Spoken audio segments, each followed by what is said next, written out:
إن الحمد لله نحمده ونستعينه ونستغفره ونعوذ بالله من شرور أنفسنا ومن سيئات أعمالنا ومن يهده الله فلا مضل له ومن يضلل فلا هادي له وأشهد أن لا إله إلا الله وحده لا شريك له وأشهد أن محمدا عبده ورسوله أما بعد। সম্মানিত প্রিয় দর্শক মণ্ডলী, যেখান থেকে দেখছেন সবাইকে আমি স্বাগত জানাচ্ছি। আজকে একটি গুরুত্বপূর্ণ এবং ভাইটাল একটা বিষয় নিয়ে একটি আলোচনা উপস্থাপন করতে যাচ্ছি। বিষয়টি হচ্ছে ইলমে গায়ব, অদৃশ্যের সংবাদদাতা নবী সাল্লাম কিনা। নবী সাল্লাম অর্থাৎ নবী মুহাম্মদ সাল্লাল্লাহু আলাইহি ওয়াসাল্লাম তিনি কি ইলমে গায়ব জানতেন, তিনি কি গায়েবের জ্ঞান রাখতেন, এই বিষয়ে আমরা হালকা আলোকপাত করার চেষ্টা করব খুবই সংক্ষিপ্ত আকারে। তো আলোচনাটি অবশ্যই শেয়ার করুন, কারণ আলোচনাটি গুরুত্বপূর্ণ এই জন্যই যে বর্তমান সময়ে একটা শ্রেণী বলে যাচ্ছে আল্লাহ রসুল সাল্লাল্লাহু আলাইহি ওয়াসাল্লাম তিনি নাকি ইলমে গায়েব জানতেন, তিনি নাকি নিজে থেকে ইলমে গায়েবের জ্ঞান প্রচার করেছেন। চলুন আমি প্রথমত বলে রাখি যে প্রত্যেকটা নবী, যত পৃথিবীতে নবী এসেছেন সমস্ত নবী কিন্তু ইলমে গায়েব অর্থাৎ গায়েবের সংবাদদাতা। আবারও বলছি, পৃথিবীতে যত নবী এসেছেন সমস্ত নবী কিন্তু গায়েবের সংবাদদাতা। গায়েবের সংবাদদাতা আর ইলমে গায়েবের জ্ঞান রাখনেওয়ালা এই বিষয়টা কিন্তু এক নয়। কী করে এক নয়, ভালো করে বোঝার চেষ্টা করবেন। দেখুন, আমি নিজেই ইলমে গায়েব জানি, আমি বলে দিতে পারি যে এখন বর্তমানে ভারতবর্ষে দক্ষিণ ভারতে কি হচ্ছে এটা বলবো। দেখুন, আমি এটা বলবো, এটা বলতে পারি। এই দাবি করাটার নাম মানে হচ্ছে যে আমি এখন বর্তমানে না দেখেও বলতে পারছি যে ওখানে কি হচ্ছে। এই যে সূর্য হচ্ছে, সূর্যের ওখানে কি হচ্ছে বর্তমানে আমি বলে দেবো, এরকম যদি দাবি করি তাহলে আমি এই গায়েব, যেটা আমি দেখতে পাচ্ছি না, যে বিষয়ে আমার কোনো জ্ঞান নেই, আমার ধারণা থাকা সম্ভব নয়, সেই বিষয়ে যদি আমি বলি যে আমার জ্ঞান আছে, তাহলে এটা হচ্ছে ইলমে গায়েব। এই ইলমে গায়েব যা আমি অদৃশ্যের বিষয়ে সংবাদ দিচ্ছি, এটা হচ্ছে ইলমে গায়েবের জ্ঞান রাখা। তো রসুল আকরম সাল্লা সাল্লাম সহ পৃথিবীতে যত নবী রসুল এসেছেন সবাই কিন্তু ইলমে গায়েব অর্থাৎ গায়েবের যে জ্ঞান, গায়েবের যে সংবাদ, গায়েবের সংবাদ কিন্তু দিয়েছেন। কিন্তু তারা কি নিজে থেকে দিয়েছেন? জি না, কোনো নবী তারা নিজে থেকে কোনো গায়েবের সংবাদ মানুষের কাছে পৌঁছাননি। তো কি করে পৌঁছেছেন? চলুন, আল্লাহ তাআলা সূরা নাজমের আয়াত নম্বর 3-4 এখানে বলা হচ্ছে যে অমা ইয়ান্তিকু আনিল হাওয়া ইন হুয়া ইল্লা ওয়াহয়ু ইউহা। এখানে বলা হচ্ছে যে রসুল সাল্লাল্লাহু আলাইহি সাল্লাম এমন কিছুই বলেন না ওহী ছাড়া, তিনি যা কিছু বলেন সেটা ওয়াহি, অর্থাৎ নবী সাল্লাল্লাহু আলাইহি সাল্লাম যা কিছু বলেছেন সবটাই ওয়াহি। এখন ইলমে গায়েব যেমন আল্লাহ রসুল সাল্লাল্লাহু আলাইহি সাল্লাম কিয়ামত সম্পর্কে বলেছেন, আল্লাহ রসুল সাল্লাল্লাহু আলাইহি সাল্লাম জান্নাত জাহান্নাম সম্পর্কে বলেছেন, আল্লাহ তাআলা রসুল সাল্লাল্লাহু আলাইহি সাল্লাম আল্লাহ সম্পর্কে বলেছেন, রসুল সাল্লাল্লাহু আলাইহি সাল্লাম আদমের সৃষ্টি রহস্য নিয়ে বলেছেন, রাসূলুল্লাহ সাল্লাল্লাহু আলাইহি সাল্লাম ফসল উদ্গীরণের কথা বলেছেন, রাসূল সাল্লাল্লাহু আলাইহি সাল্লাম হাজারো ইলমে গায়েবের বিষয় বলেছেন, হাজারো অদৃশ্যের সংবাদ তিনি দিয়েছেন, যেগুলো আল্লাহ রসুলের মুখ থেকে আমরা শুনেছি।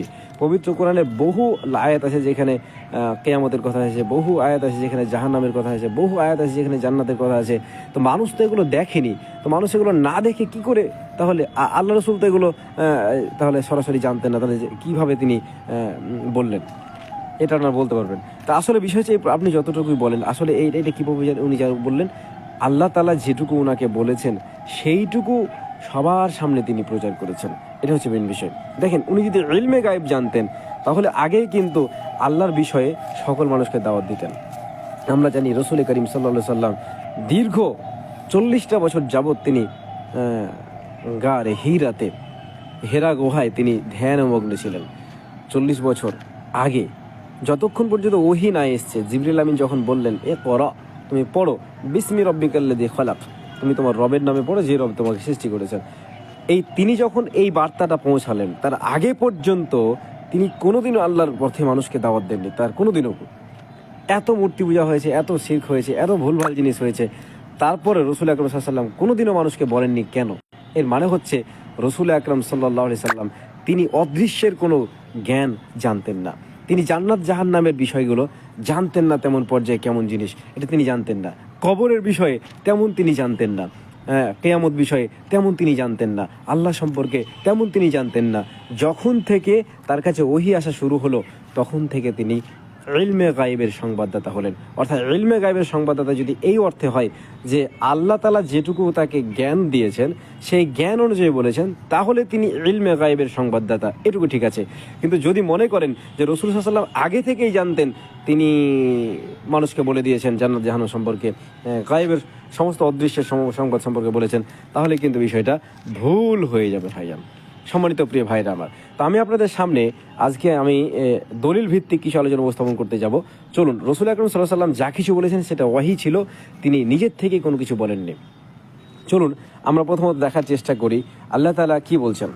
আল্লাহ তাআলা সূরা আনআম আয়াত নম্বর 50-এর মধ্যে বলছেন, কুল লা আকুলু লাকুম ইনদি খাযাইনুল্লাহ ওয়ালা আ'লামুল গায়বা ওয়ালা আকুলু লাকুম ইন্নী মালাকুন। বলুন হে নবী, আপনি বলুন, আমি তোমাদের কাছে বলি না যে আমার কাছে ধনভাণ্ডার রয়েছে, আমি গায়েবও জানি না, আর আমি বলি না যে আমি একজন ফেরেশতা। দেখুন এখানে সূরাতুল আনআম আয়াত নম্বর 50-এর মধ্যে আল্লাহ তাআলা মুহাম্মদ সাল্লাল্লাহু আলাইহি ওয়াসাল্লামকে বলতে বললেন, মুহাম্মদ তুমি বলে দাও যে আমার কাছে ধনভাণ্ডার রয়েছে, এ কথা আমি বলি না, এবং আমি যে ইলমে গায়েব জানি, আমি গায়েবের সংবাদ দিতে পারি, এ কথা আমি বলি না, আর আমি এটাও বলি না যে আমি একজন ফেরেশতা। তো আল্লাহ তাআলা নিজেই বলছেন মুহাম্মদ সাল্লাল্লাহু আলাইহি ওয়াসাল্লাম ইলমে গায়েব জানেন না। মুহাম্মদকে বলতে বললেন, মুহাম্মদ তুমি বলো মানুষকে যে তুমি ইলমে গায়েব জানো না। আর আপনারা আজকের দিনে এসে বলছেন মুহাম্মদ সাল্লাল্লাহু আলাইহি ওয়াসাল্লাম তিনি ইলমে গায়েব জানতেন। নাউযুবিল্লাহি মিন যালিক, তিনি কিন্তু কোনো ইলমে গায়েব জানতেন না। সূরা আনআম আয়াত নম্বর 59-এর মধ্যে বলছেন, ওয়া ইনদাহু মাফাতিহুল গায়বি লা ইয়ালামুহা ইল্লা হুয়া। গায়বের চাবি, জ্ঞান একমাত্র আল্লাহর কাছেই রয়েছে, কেউ তা জানে না আল্লাহ ছাড়া। সূরা আনআম আয়াত নম্বর 59-এর মধ্যে বলছেন, গায়েবের জ্ঞানের চাবি একমাত্র আল্লাহ তাআলার কাছে আছে, আল্লাহ ছাড়া কেউ এ বিষয়ে তেমন জ্ঞান রাখে না। এটা আল্লাহ তাআলা বলছে, আর এরা কি বলছে? এরা অন্য কথা বলছে। চলুন নবী সাল্লাল্লাহু আলাইহি ওয়াসাল্লাম হাদিসের মধ্যে কেউ কি বলছেন? হাদিসের মধ্যে এসেছে আল্লাহ রাসূল বলেছেন, কুল ইন্নামা আনা, অন্য একটা আয়াতের মধ্যে এসেছে রাসূল আকরাম সাল্লাল্লাহু আলাইহি ওয়াসাল্লামকে বলতে বলছেন আল্লাহ তাআলা, কুল ইন্নামা আনা বাশারুম মিসলুকুম ইউহা ইলাইয়া আন্নামা ইলাহুকুম ইলাহুন ওয়াহিদ ফামান কানা ইয়ারজু লিকা রাব্বিহি ফালইয়ামাল আমালান সালিহান। এখানে স্পষ্ট বলছেন, কুল ইন্নামা আনা বাশারুন, হে মুহাম্মদ সাল্লাল্লাহু আলাইহি ওয়াসাল্লাম তুমি বলে দাও, ইন্নামা আনা বাশারুম মিসলুকুম, আমি তোমাদের মতোই একজন মানুষ, তবে একটু তফাৎ আছে। সেটা কি? ইউহা ইলাইয়া আন্নামা ইলাহুকুম ইলাহুন। এখানে একটা তফাৎ আছে, সেটা হচ্ছে যে আমার কাছে ওহী আছে আর তোমাদের কাছে ওহী আছে না, এইটুকুই তফাৎ আছে। এর বাইরে কোনো রকমের তফাৎ নেই। তার আল্লাহ রাসূল বললেন যে, আল্লাহ রাসূলকে বলতে বললেন যে তুমি বলো আমি তোমাদের মতোই মানুষ, আমার কাছে ওহী আছে আর তোমাদের কাছে আসে না, এইটুকুই তফাৎ। বাদ বাকি সৃষ্টিগতভাবে আল্লাহ রাসূল সাল্লাল্লাহু আলাইহি ওয়াসাল্লাম মানুষের মতোই মানুষ, তিনিও মাটির তৈরি।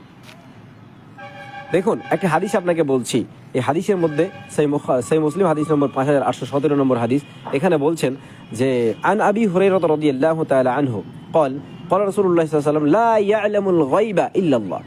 রাসূল আকরাম সাল্লাল্লাহু আলাইহি ওয়াসাল্লাম তিনি বলছেন, লা ইয়ালামুল গায়বা ইল্লাল্লাহ, কোনো মানুষের কাছে জ্ঞান নেই, গায়েবের জ্ঞান নেই, অদৃশ্যের জ্ঞান নেই আল্লাহ ছাড়া। আল্লাহ রাসূল বলছেন, আগের আয়াতে বলা হলো যে রাসূলকে বললেন, রাসূল তুমি বলো যে তুমি বলো আমি তোমাদের মতো একজন মানুষ, আমার কাছে ওহী আসে তোমার কাছে আসে না, এই কথা বললেন। আর হাদিসের মধ্যে রাসূল বলছেন, লা ইয়ালামুল গায়বা ইল্লাল্লাহ, আল্লাহ ছাড়া কারো কাছে ইলমে গায়েবের জ্ঞান নেই। সহিহ মুসলিম হাদিস নম্বর 5817। চলুন একটা হাদিসে আপনাকে বলছি, হাদিসটি এসে সহিহ মুসলিম হাদিস নম্বর 1713 নম্বর হাদিস। এখানে বিস্তারিত একটা বর্ণনা আছে। দুইজন লোক ঝামেলা ঝঞ্ঝটে যুক্ত আছে, দুইজন লোক ঝামেলা ঝঞ্ঝট করছে, ঝামেলা ঝঞ্ঝট নিয়ে রাসূল আকরাম সাল্লাল্লাহু আলাইহি সাল্লামের কাছে ফায়সালা নিতে আসলেন। এবার রাসূল আকরাম সাল্লাল্লাহু আলাইহি সাল্লাম বললেন, ইন্নাকুম তাখতাসিমুনা ইলাইয়া ওয়া লাআল্লা বা'দাকুমুল হানু বিহুজ্জাতিহি মিন বা'দিন ফাআকদি বাইনাকুম আলা নাহওয়ি মা আসমাউ। রাসূল আকরাম সাল্লাল্লাহু আলাইহি ওয়াসাল্লাম বললেন, হ্যাঁ তোমরা আমার কাছে তোমাদের সমস্যাগুলো নিয়ে এসছো, তোমাদের মধ্যে কেউ হয়তো তোমাদের বাকপটুতার কারণে তোমরা তোমাদের বিষয়গুলো বেশি ভালোভাবে উপস্থাপন করতে পারবা, এটা ঠিক, কিন্তু আমি তোমাদের মুখ থেকে যা শুনবো সে অনুযায়ী ফায়সালা প্রদান করব। আমি তোমাদের মুখ থেকে যা শুনবো সে অনুযায়ী ফায়সালা প্রদান করব। পয়েন্ট টু বি নোটেড, এই কথাটা রাসূল আকরাম সাল্লাল্লাহু আলাইহি ওয়াসাল্লাম বললেন, ফাআকদি বাইনাকুম আলা নাহওয়ি মা আসমাউ, আমি তোমাদের মুখ থেকে যেটুকু শুনবো সেই শোনা অনুযায়ী ফায়সালা প্রদান করব। আবারও বলছি, আমি তোমাদের কাছ থেকে যেটুকু শুনবো সেই শোনা অনুযায়ী ফায়সালা করব। তারপর তিনি বলছেন এই কথাটা, তারপর কথাগুলো আরো গুরুত্বপূর্ণ, ফামান কাদাইতু লাহু মিন হাক্কিন আখিহি বিশাইইন ফালা ইয়াখুযুহু ফাইন্নামা আকতাউ লাহু কিতআতুম মিনান নার। রাসূল আকরাম সাল্লাল্লাহু আলাইহি ওয়াসাল্লাম বললেন, যদি এমনটি হয় আমার ফায়সালা দিয়েছি একটা পক্ষকে যে হ্যাঁ এইটাই তোমার অংশ, ওকে দিয়ে দাও, কিন্তু বাস্তবে যদি এমনটি হয় তোমাদের বাকপটুতার কারণে আমাকে বুঝিয়েছো আর আমি ফায়সালা দিয়েছি, অথচ সেই হকটা কিন্তু তোমার ভাইয়ের, আর তুমি যদি সেটা গ্রহণ করে নাও, রাসূল আকরাম সাল্লাল্লাহু আলাইহি ওয়াসাল্লাম বললেন না, এটা গ্রহণ করবে না। কেননা ফাইন্নামা আকতাউ লাহু কিতআতুম মিনান নার, কেননা তোমাকে আমি জাহান্নামের আগুনের একটা অংশ দিলাম। চিন্তা করেছেন? রাসূল আকরাম সাল্লাল্লাহু আলাইহি ওয়াসাল্লামের কাছে দুজন ব্যক্তি এলো কোনো সমস্যা নিয়ে। রাসূল বললেন, তোমাদের মধ্যে এমন কোনো দুজনের মধ্যে কেউ হয়তো ভালো বলতে পারবে, কেউ ভালো বলতে পারবে না। যে হয়তো খুব ভালো করে বললে তার কথা অনুযায়ী আমি হয়তো তাকে ফায়সালা তার পক্ষে দিয়ে দিলাম, কিন্তু সেই ফায়সালাটা তার পক্ষে হওয়া উচিত ছিল না, উচিত ছিল তার অন্য পক্ষে। কিন্তু আমি জানি না, তোমাদের শোনা মতো আমি ফায়সালা করেছি। এখন যদি এমনটি হয় তাহলে তোমরা অবশ্যই তোমার ভাইয়ের অংশ তুমি গ্রহণ করবে না। কেন? আমার ফায়সালা অনুযায়ী তুমি ভাইয়ের অংশ যদি গ্রহণ করে নাও, তাহলে তুমি মনে করে নেবে তোমাকে জাহান্নামের একটা অংশ দিয়ে দেওয়া হলো। চিন্তা করেছেন? তাহলে এরপরেও কি আপনি বলবেন রাসূল আকরাম সাল্লাল্লাহু আলাইহি ওয়াসাল্লাম ইলমে গায়েব জানতেন? গায়েবের সংবাদ তিনি জানতেন। যদি সংবাদ আসলেই জানতেন তাহলে তিনি তো স্পষ্ট বলেই দিতেন যে হ্যাঁ এই তুমি ভুল করছো, না তুমি তো এই ফায়সালাটা তোমার পক্ষে, তুমি অন্যায় করেছো, আসলে অন্যায় তুমি করেছো, তোমার বিপক্ষে রায় যাবে, হকটা তার, এটা বলতে পারতেন। তিনি বলছেন আমি তোমাদের মুখ থেকে যা শুনি আমি সে অনুযায়ী ফায়সালা প্রদান করি, যে অনুযায়ী শুনি সে অনুযায়ী ফায়সালা প্রদান করি। তো রাসূল সাল্লাল্লাহু আলাইহি ওয়াসাল্লাম যদি ইলমে গায়েব জানতেন তাহলে শুনবেন কেন, ফায়সালা প্রদান করবেন হবে কেন?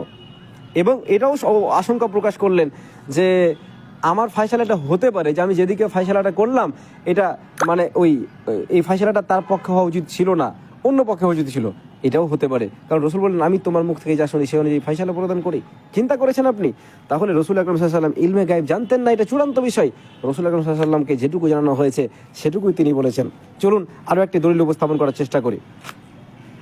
নবী সাল্লাল্লাহু আলাইহি ওয়াসাল্লাম, আবু দাউদের 3582 নম্বর হাদিস, কানা নবী সাল্লাল্লাহু আলাইহি ওয়াসাল্লাম ইয়াহকুমু বিয-যাহিরি ওয়াল্লাহু ইয়াতাওয়াল্লাস সারাইর। নবী সাল্লাল্লাহু আলাইহি ওয়াসাল্লাম দেখা অনুযায়ী বিচার করতেন এবং আল্লাহ মনের গোপন বিষয় জানতেন। দেখুন রাসূল সাল্লাল্লাহু আলাইহি ওয়াসাল্লাম যা দেখতেন, যা শুনতেন, দেখে শুনে তিনি বিচার করতেন, আন্দাজে বিচার করতেন না, দেখে শুনে বিচার করতেন। তিনি চাক্ষুষ যেটা দেখতেন তার উপর বিচার করতেন। তিনি যদি আসলে অপরাধকে জানতে পারতেন তাহলে তিনি সূক্ষ্ম বিচার করতেন। তো সূক্ষ্ম, অবশ্যই তিনি সূক্ষ্ম বিচারকারী, কিন্তু যেটুকু শুনবেন, যেটুকু বাস্তবে দেখবেন তার উপরে দেখাশোনার পরে তিনি কিন্তু রায় দেবেন, এটাই চূড়ান্ত।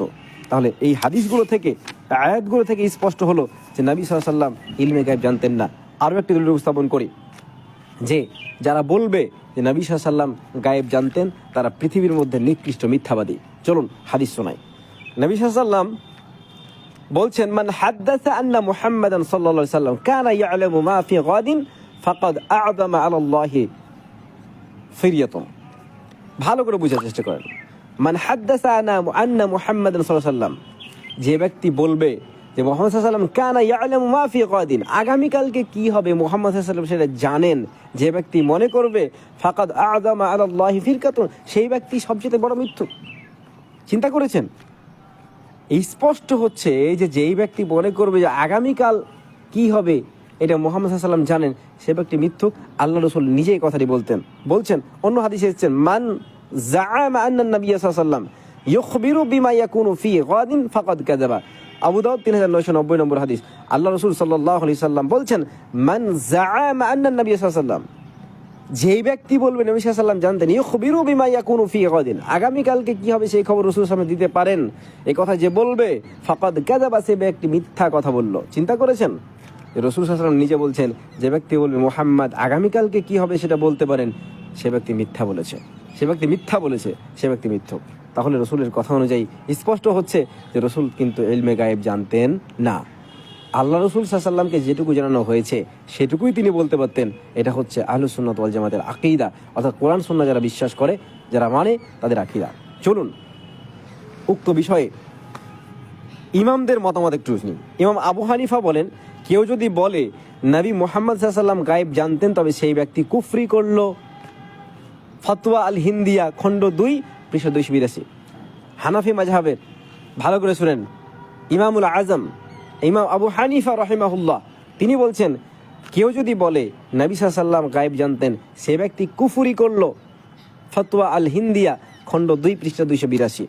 ইমাম মালিক রহিমাহুল্লাহ তিনি বলছেন নবী সাল্লাল্লাহু আলাইহি সাল্লাম ইলমে গায়েব জানতেন না, তিনি যা বলতেন তা কেবল ওহির মাধ্যমে বলতেন। আল মুআত্তা খণ্ড 2 পৃষ্ঠা নম্বর 645। আপনি চিন্তা করেছেন রসুল আকরাম সাল্লাল্লাহু আলাইহি সাল্লামের মহিয়সী স্ত্রী উম্মাহাতুল মুমিনিন আয়েশা সিদ্দিকা রাদিয়াল্লাহু তাআলা আনহা তিনি বলছেন, যেই ব্যক্তি বলবে মুহাম্মদ সাল্লাল্লাহু আলাইহি সাল্লাম ইলমে গায়েব জানতেন সেই ব্যক্তি মিথ্যুক। আয়েশা সিদ্দিকা রাদিয়াল্লাহু তাআলা আনহা বলছেন। তা আজকের দিনে যত বড় টুপিওয়ালা হও না কেন, যত বড় সুফি সাধক হও না কেন, যত বড় মুহাদ্দিস হও না কেন, যদি তুমি দাবি করো মুহাম্মদ সাল্লাল্লাহু আলাইহি সাল্লাম জানতেন, ইলমে গায়েব সম্পর্কে জ্ঞান রাখতেন, তাহলে তুমি বর্তমান সময়ের সবচেয়ে বড় মিথ্যুক। বিশ্বাস করা যাবে না। ইনশাল্লাহ পরবর্তীতে যদি প্রয়োজন হয় ইনশাল্লাহ ইলমে গায়েব সম্পর্কে আলোচনা করা যাবে। যদি ইলমে গায়েব নিয়ে আলোচনা করতে চান তো আপনারা আমার সাথে আলোচনায় বুঝতে পারেন, কোনো সমস্যা নাই। কিন্তু বিষয় হচ্ছে ভালো করে পড়াশোনা করে আসবেন। আবারও বলছি, নবী সাল্লাল্লাহু আলাইহি সাল্লাম ইলমে গায়েবের সংবাদ প্রদান করতে পারতেন ততটুকু যতটুকু মুহাম্মদ সাল্লাল্লাহু আলাইহি সাল্লামকে অবগত করা হয়েছে। আল্লাহ তাআলা জিবরিলের মাধ্যমে অবগত করেছেন মুহাম্মদকে, ততটুকু তিনি জানতেন, এর বাইরে তিনি কোনো কিছুই জানতেন না। আবারও বলছি, মুহাম্মদ সাল্লাল্লাহু আলাইহি সাল্লাম ততটুকুই জানতেন যতটুকু আল্লাহ তাআলা তাকে অবগত করেছেন। তিনি জান্নাত সম্পর্কে যেটুকু বলেছেন আল্লাহ তাআলা তাকে সেটুকুই বলেছেন। তিনি জাহান্নাম সম্পর্কে যেটুকু বলেছেন আল্লাহ তাআলা তাকে সেটুকুই বলেছেন। তিনি কবর সম্পর্কে যেটুকু বলেছেন আল্লাহ তাআলা তাকে সেটুকুই বলেছেন। তিনি হাসর, তারপরে আপনার কিয়ামত সম্পর্কে যেটুকু বলেছেন সেটুকু আল্লাহ তাআলাই বলেছেন, সেটুকু বলেছেন। চিন্তা করে দেখবেন, এর বাইরে কিছু নয়। আবারও বলছি, সূরা নাজম আয়াত নম্বর 3-4 বলা হচ্ছে রসুল যা কিছু বলে সেটা ওহী, তিনি ওহী ছাড়া কিচ্ছু বলেন না। আপনারা যেটা বলছেন সেটা ওহী না। আপনারা প্রকাশ করতে চাইছেন নবী সাল্লাল্লাহু আলাইহি সাল্লামের কাছে খাজানা ছিল, তিনি ইচ্ছা করলে বলে দিতে পারতেন। যতগুলো হাদিস এসছে সমস্ত হাদিস একটাও কোরআন বিরোধী নয়, সবটাই স্পষ্ট বলা হচ্ছে যে রসুল সাল্লাল্লাহু আলাইহি সাল্লাম যা কিছু করেছেন, যা কিছু বলেছেন, সমস্ত কিছু তিনি ওহীর মাধ্যমে জেনেছেন, তারপরে বলেছেন। তার আগে তিনি বলতেন না। অকুল জা আল হক ওয়াজাহাক আল বাতিল ইন্নাল বাতিলা কানা যাহুকা। আল্লাহ তাআলা বলছেন অবশ্যই সত্য আসবেই এবং সত্য সমুন্নত হবে। মিথ্যা যখন আসবে সেটা পরাভূত হবেই। স্পষ্ট সত্য এটা আমি আপনার সামনে উপস্থাপন করলাম। আল্লাহ আমাদের সবাইকে সঠিক বুঝ দান করুন এবং কোরআন সুন্নাহ যেমন করে বলেছে তেমন করে আমাদের বিশ্বাস রাখার তৌফিক দান করুন। আমিন। সবাই দোয়া করবেন। যারা যারা আমার লাইভটি দেখেছেন সবাইকে আমি আন্তরিকভাবে ধন্যবাদ জ্ঞাপন করছি।